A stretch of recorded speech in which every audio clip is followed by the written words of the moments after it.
Shalom, salam berkat dari kami untuk pendengar sekalian. Saat ini pendengar akan diberkati dengan program Hari Ini Harinya Tuhan bagian yang ke-8.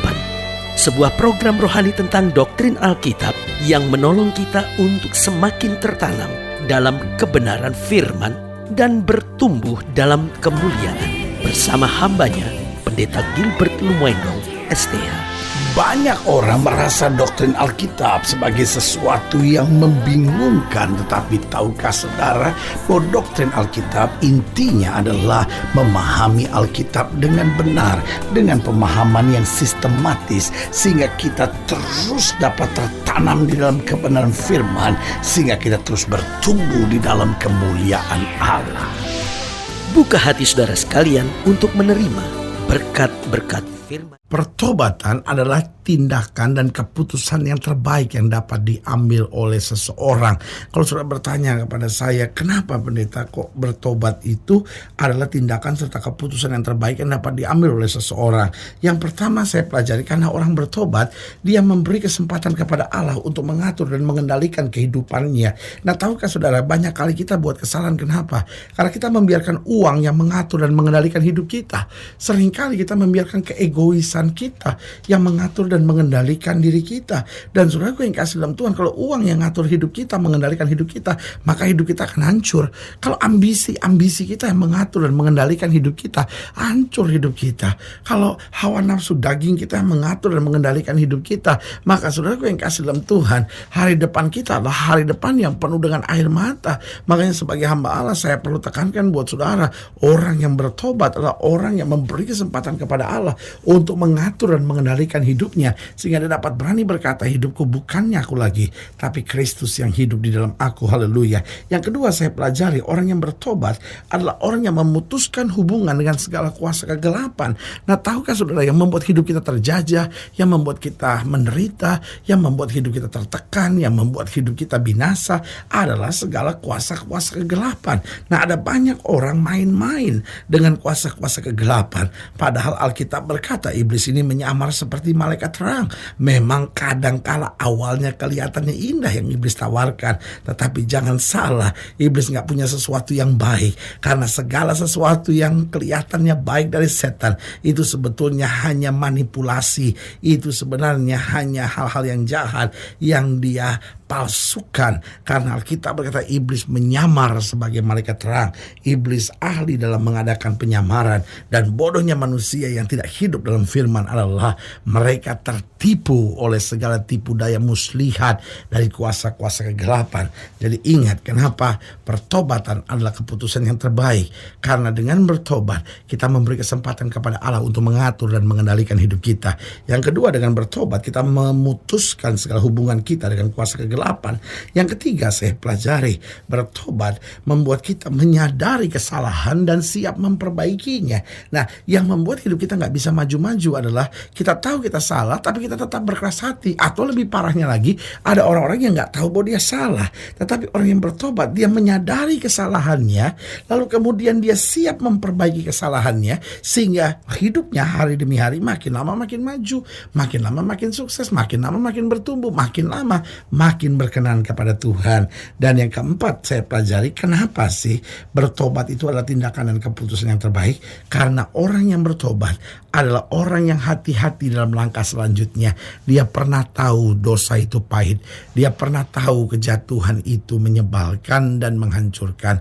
Dia tahu betul bahwa kegagalan itu menutup segala pintu dalam kehidupannya, sehingga apa yang terjadi, dia selanjutnya lebih hati-hati lagi.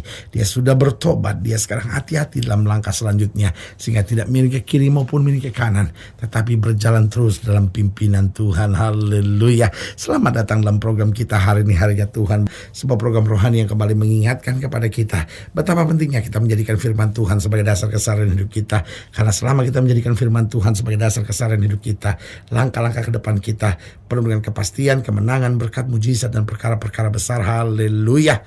Dan dalam program ini kita sedang membahas tentang kuasa pertobatan. Karena sekali lagi perlu saya tekankan bahwa pertobatan adalah tindakan dan keputusan yang terbaik. Kalau saudara melihat masalah kok nggak selesai-selesai, mungkin ada langkah pertobatan yang harus kita ambil. Mungkin ada langkah di mana kita harus menyadari bahwa kita perlu berbalik kepada Tuhan, dan kita harus memperbaiki hidup kita dan menyadari bahwa hidup ini nggak bisa saya andalkan kekuatan saya sendiri. Saya butuh tangan Tuhan yang mengarahkan hidup saya untuk senantiasa berjalan di jalan yang benar. Haleluya. Nah, saudara yang kasih dalam Tuhan, dalam program hari ini, dalam pembahasan kita tentang kuasa pertobatan, kita mau sama-sama belajar dari 2 Raja-Raja pasal 19. 2 Raja-Raja pasal 19 ayat yang pertama sampai ayat yang ke-7. 2 Raja-Raja pasal 19 ayat pertama sampai ke-7. Demikianlah firman Tuhan di bawah judul perikop Yerusalem luput dari tangan Sanherib. 2 Raja-Raja pasal 19 ayat 1 sampai 7. Demikian firman Tuhan. Segera sesudah Raja Hizkia mendengar itu, dikoyakkanlah pakaiannya dan diselubunginya lah badannya dengan kain kabung, lalu masuklah ia ke rumah Tuhan. Disuruhnyalah juga Eliakim kepala istana Sebna, panitera negara, dan yang tua-tua di antara para imam, dengan berselubungkan kain kabung kepada Nabi Yesaya bin Amos. Berkatalah mereka kepadanya, beginilah kata Hizkia, hari ini hari kesesakan, hari hukuman dan penistaan, sebab sudah datang waktunya untuk melahirkan anak, tetapi tidak ada kekuatan untuk melahirkannya.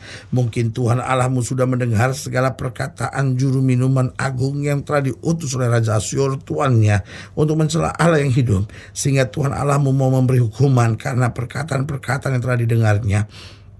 Maka baiklah engkau menaikkan doa untuk sisa yang masih tinggal ini.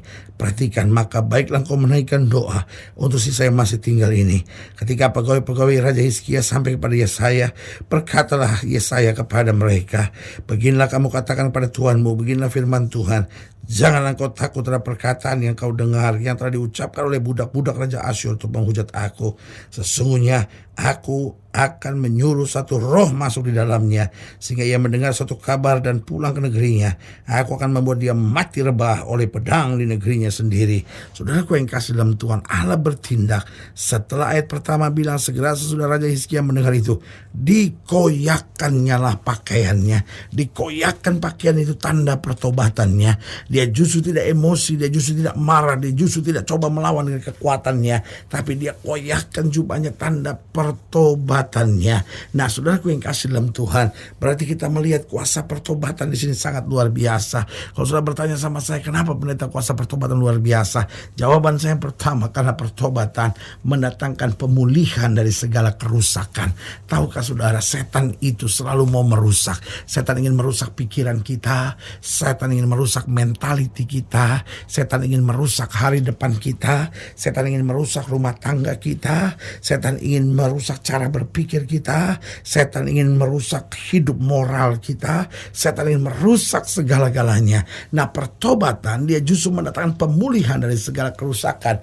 Apapun yang setan sudah rusak, ketika kita bertobat, Allah kita sanggup untuk memulihkannya, karena Allah kita adalah Allah yang memulihkan. Haleluya.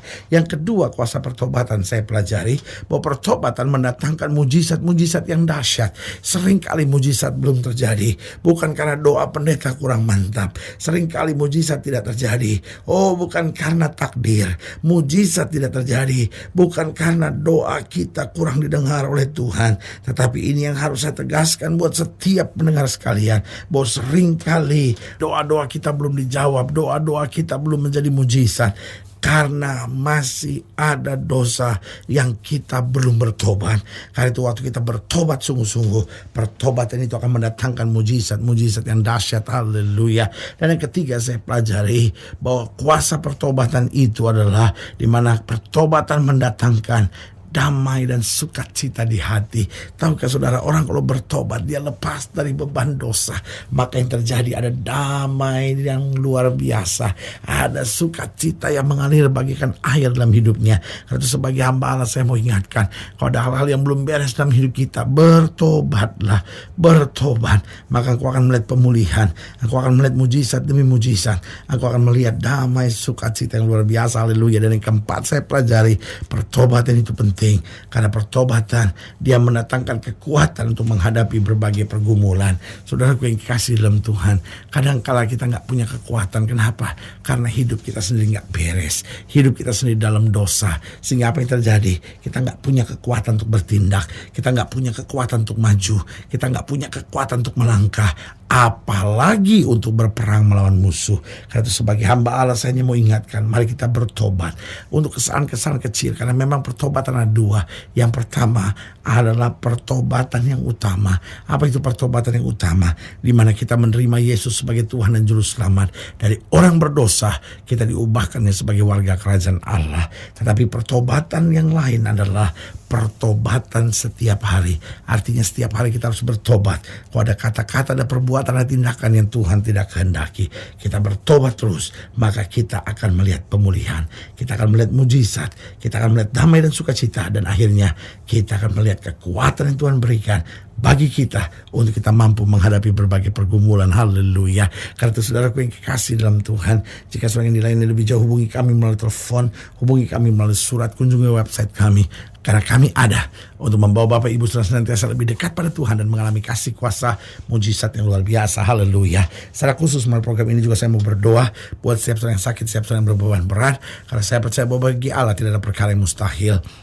Nah, setiap saudara yang didoakan secara khusus, boleh taruh tangan kanan taruh di dada, dan kita akan berdoa. Mari kita berdoa. Bapa, dalam nama Yesus, hamba doa buat yang sakit, hamba doa buat yang berbeban berat, hamba doa untuk setiap mereka yang sedang menghadapi masa-masa yang sukar, karena hamba percaya bahwa bagi Allah tidak ada perkara yang mustahil. Bapa, hamba berdoa di dalam nama Yesus, Tuhan jamah, sehingga setiap mereka yang mungkin hari-hari ini setengah-setengah dalam pertobatannya, hamba doakan di dalam nama Yesus, sehingga kuasa pertobatan boleh terus menyertai hidup kami. Kami boleh melihat pemulihan yang Tuhan kerjakan, mujizat demi mujizat yang terjadi, damai dan sukacita yang Roh Kudus sediakan, serta kekuatan yang luar biasa untuk menghadapi berbagai pergumulan. Di dalam nama Yesus kami berdoa. Haleluya. Amin. Haleluya. Saudara gue yang kasih dalam Tuhan, kita sudah berdoa. Ingat, Allah tidak pernah lalai menepati janjinya. Inilah saatnya buat kita untuk bangkit bersemangat, bersuka cita dalam menghadapi segala perkara. Karena kita tahu Yesus hidup, Yesus berkuasa, dan selalu menyediakan yang terbaik buat anak-anaknya. Doa saya menyertai saudara. Sampai berjumpa pada program berikut, dan jangan lupa jadikan hari ini harinya Tuhan.